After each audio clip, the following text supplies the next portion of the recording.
بسم اللہ الرحمن الرحیم۔ سن 6 ہجری میں نبی کریم صلی اللہ علیہ وسلم اپنے تقریباً 1500 صحابہ کرام کے ساتھ عمرہ کے ارادہ سے نکلے، لیکن اہل مکہ نے نبی کریم صلی اللہ علیہ وسلم اور آپ کے اصحاب کو روک دیا۔ حدیبیہ کے مقام پہ ایک صلح ہوا۔ اس صلح کے تحت یہ بات طے ہوئی کہ نبی کریم صلی اللہ علیہ وسلم اگلے سال اپنے اصحاب کے ساتھ آئیں اور عمرہ کریں۔ چنانچہ سن 7 ہجری میں نبی کریم صلی اللہ علیہ وسلم پھر جب ذی القعدہ کا چاند نکلا تو عمرہ کے ارادہ سے نکلے۔ تقریباً 2000 مرد حضرات تھے، بچے اور خواتین ان کے علاوہ تھے۔ مدینہ پر حضرت ابو رحم غفاری کو عامل مقرر کیا۔ اہل مکہ سے بدعہدی کے پیش نظر اسلحہ جنگ ساتھ لیا۔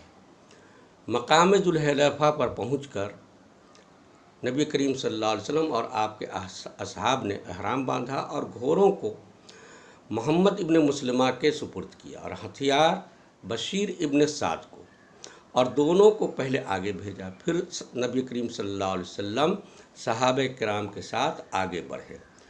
مکہ کے قریب پہنچ کر مکہ سے 8 میل پہلے مقام یاجج پہ حضرت اوس ابن خولہ انصاری رضی اللہ تعالی عنہ کی ماتحتی میں تقریباً 200 جمعیت اس مقام پر چھوڑ دیے اور تمام ہتھیار بھی اسی مقام پہ رکھ دیا گیا، سوائے تلوار کے جو کہ نیام بند ہر شخص اپنے پاس رکھے ہوئے تھے۔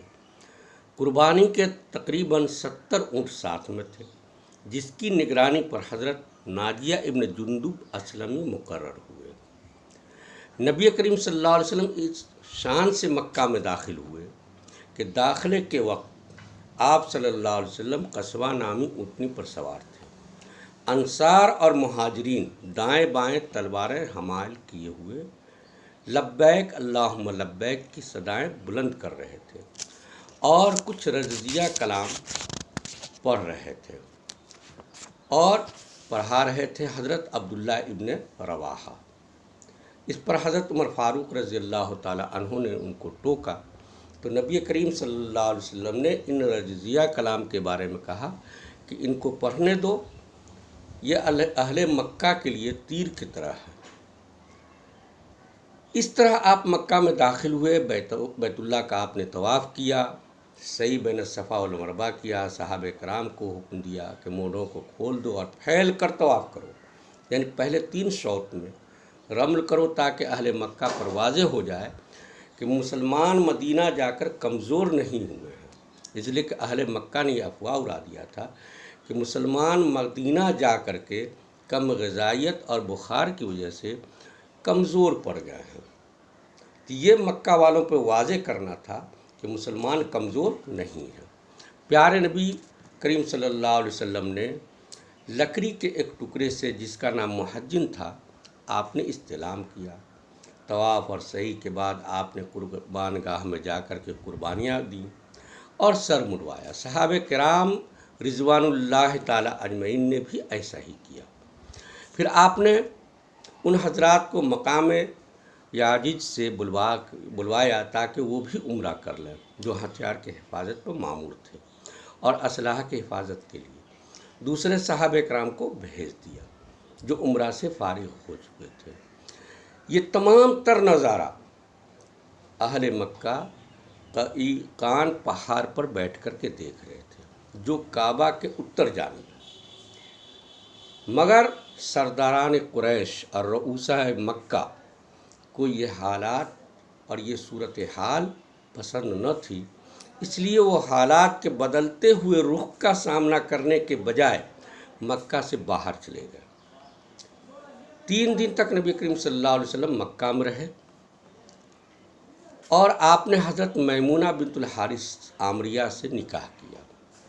اہل مکہ نے یاد دہانی کرائی کہ 3 دن ہو چکا ہے۔ نبی کریم صلی اللہ علیہ وسلم نے اہل مکہ کے سامنے یہ بات رکھی کہ تھوڑا سا ٹائم دو ولیمہ کے لیے، لیکن اہل مکہ نے کہہ دیا، صاف کہہ دیا کہ 3 دن کا معاہدہ ہے، اب آپ مکہ میں رک نہیں سکتے۔ نبی کریم صلی اللہ علیہ وسلم نے صحابہ کرام کو فوراً حکم دیا کوچ کرنے کا. تمام صحابہ مکہ سے کوچ کر کے باہر نکل گئے اور مقام صرف میں آ کر کے قیام کیا. اسی بیچ ایک واقعہ پیش آیا. حضرت حمزہ رضی اللہ تعالیٰ عنہ کی صاحبزادی جو ابھی بہت بچی تھی آئیں اور پکارنے لگی یا ام یا ام. حضرت علی نے ان کو اٹھا لیا اور حضرت فاطمہ کے پاس لے آئے اور کہا یہ تمہاری چچا زاد بہن ہے، اس کو دیکھو. حضرت جعفر نے یہ کہا یہ میرے چچا کی لڑکی ہے اور اس کی خالہ میری زوجیت میں ہے.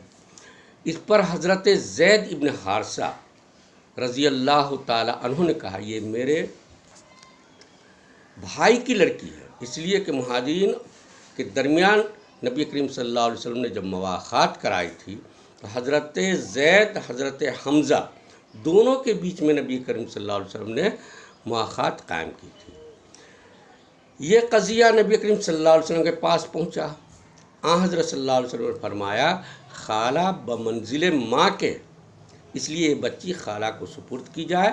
اور تینوں حضرات کی دلجوئی کے لیے نبی کریم صلی اللہ علیہ وسلم نے فرمایا علی تم مجھ سے ہو اور میں تم سے ہوں. حضرت جعفر سے فرمایا تم سیرت اور صورت دونوں چیز میں میرے مثل ہو. اور حضرت زید کی دلجوئی کرتے ہوئے آپ صلی اللہ علیہ وسلم نے فرمایا تم میرے بھائی ہو اور میرے مولا ہو. یعنی پرورش کا حق خالہ کا ہے، اس لیے بلکہ بچی کی خالہ آسمہ بنت امیس اور ماں حضرت سلمہ بنت امیس دونوں حقیقی بہنیں تھیں. چنانچہ حضرت حمزہ کی بچی حضرت جعفر کے سپرد ہوئیں. اسی بیچ حضرت خالد بن ولید، حضرت عثمان ابن طلحہ، عبدالرے اور دیگر بڑے بڑے صحابہ کرام آ کر کے مشرف ب ایمان ہوئے، جن میں حضرت عمرو ابن العاص سہمی بھی تھے. اور یہ مکہ کے وہ جگر گوشے تھے جنہوں نے اسلام سے پہلے بھی کفر پر رہتے ہوئے بہت سارے کارنامے انجام دیے تھے، اور اسلام پہ آنے کے بعد بھی حضرت خالد رضی اللہ تعالیٰ عنہ کے بارے میں مشہور ہے کہ کفر پر رہتے ہوئے بھی کوئی جنگ انہوں نے نہیں ہاری، اور جب اسلام میں داخل ہوئے اس میں بھی کوئی جنگ آپ نے نہیں ہاری. حضرت عمرو بن العاص سہمی یہ اتنے بڑے سپہ سالار تھے کہ اسلام قبول کرنے کے بعد انہوں نے عرب کا بڑا بڑا علاقہ فتح کر کے اسلام کے دامن میں لا کر کے رکھ دیا، اور ان کو عرب کے دانشوران میں بڑے بڑے دانشورانوں میں شمار کیا جاتا ہے.